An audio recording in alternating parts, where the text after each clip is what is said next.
ร้านข้างในอยู่เรียบร้อยค่ะ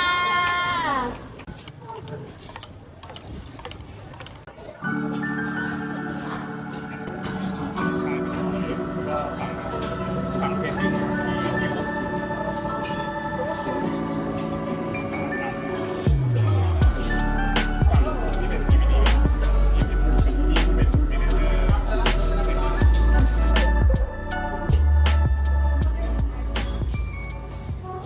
สวัสดีค่ะวันนี้นะคะเราก็อยู่กันที่ร้านก๋วยเตี๋ยวดูดีเจอูบางแสนจ้าวันนี้นะคะนุก็จะมาทำเป็นก๋วยเตี๋ยวต้มยำเดิมก๋วยเตี๋ยวต้มยำก๋วยเตี๋ยวเย็นตาโฟโคตรเด้งไข่มังกร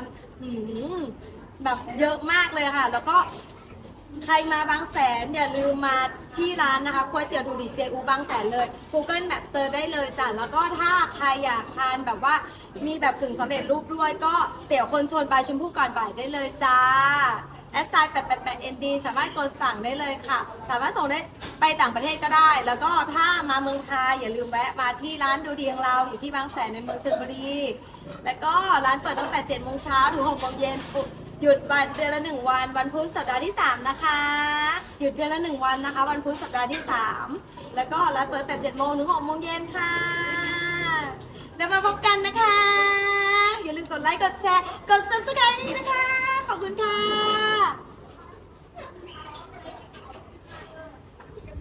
49จ้ะดูเส้นว่าจะปลากระดูกอ่อนเนาะ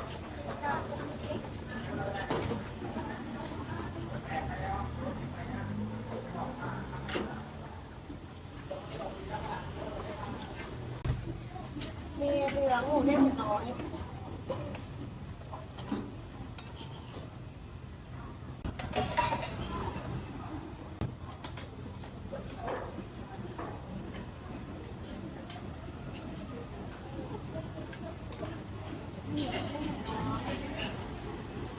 23จ้ะ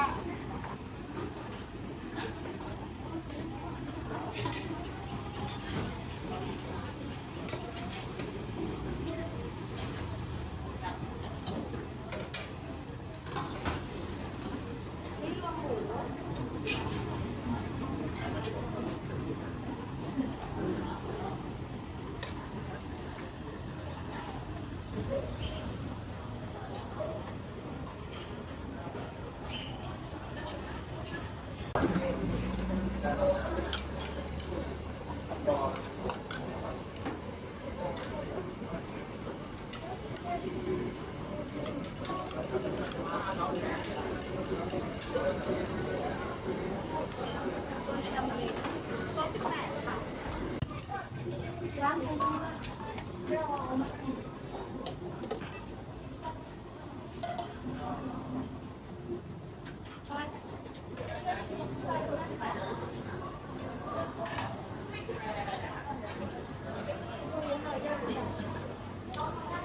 อันนี้คือเด้งจ้า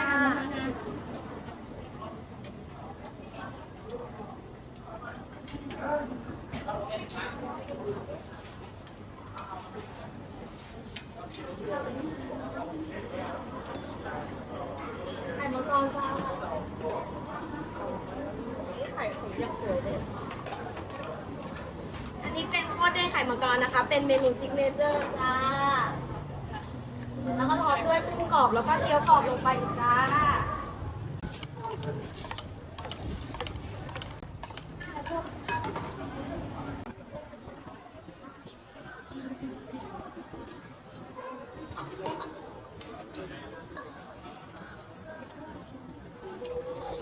อันนี้กุ้งทอด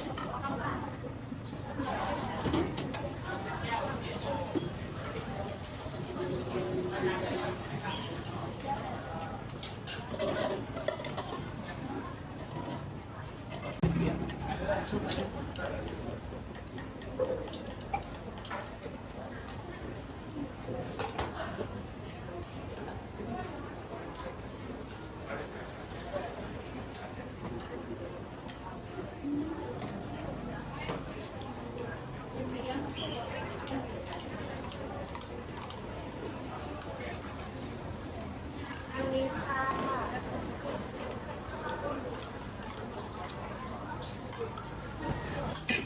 อยค่ะ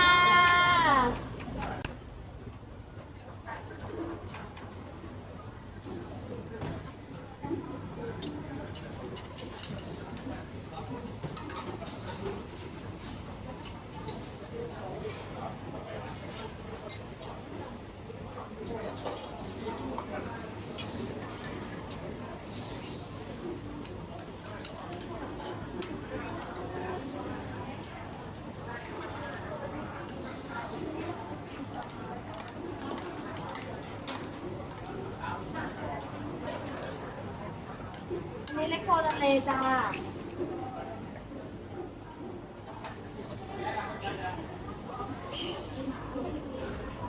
ก็เลยค่ะโอ้แปดจ้ะแล้วก็สองลูก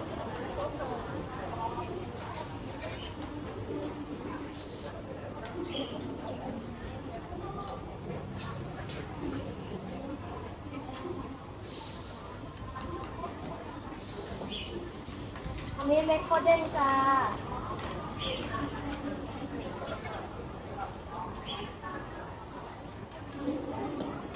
ก็สอง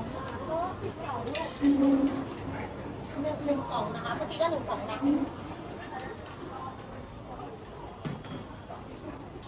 เส้นปลา1ง่ายๆนะคะเจ้าปลา1 2ไม่พี่เขาเลยก็รอยพี่เขาเลยจบก่อนก็ใส่หมูอ่ะเก้งหวยชาดำชานมโอเลี้ยงกระเจี๊ยบลำไยชะมะนาวน้ำโค้งน้ำเปล่าปัสเล็กปัสเล็กอันนี้แล้วอันต้องกดให้อีกไหมเนี่ยพี่ไม่ทุกคนก็เจียวมันนี่ก่อนเนาะแล้วก็น้ำเขียวแดงแล้วก็ใส่ต้าแล้วก็กาแฟเย็นเก้งหวยเนาะตัวจะว่าน้ำเปล่าเอามา1 2 กระเจี๊ยบ1หรอเนี่ยคือเอาฟ้ามาใส่แล้วเนี่ยเอาของลงแล้วมันเลยเข้าเย็นเสร็จแล้วถึงก็ส่งได้เลยเหรอคะถ้าเสร็จแล้วก็เสร็จเลยเต็มข้าวไข่มังกรเลยคะไข่มังกรเป็นไข่ต้มหอมหมูเด้งเป็นไข่เป็ดมันมีความหนึบความนุ่มอยู่ข้างในหมดได้หมดหมูเด้งแล้วเราจะมีต้มยำหมูเด้งเล็กก็ต้มยำ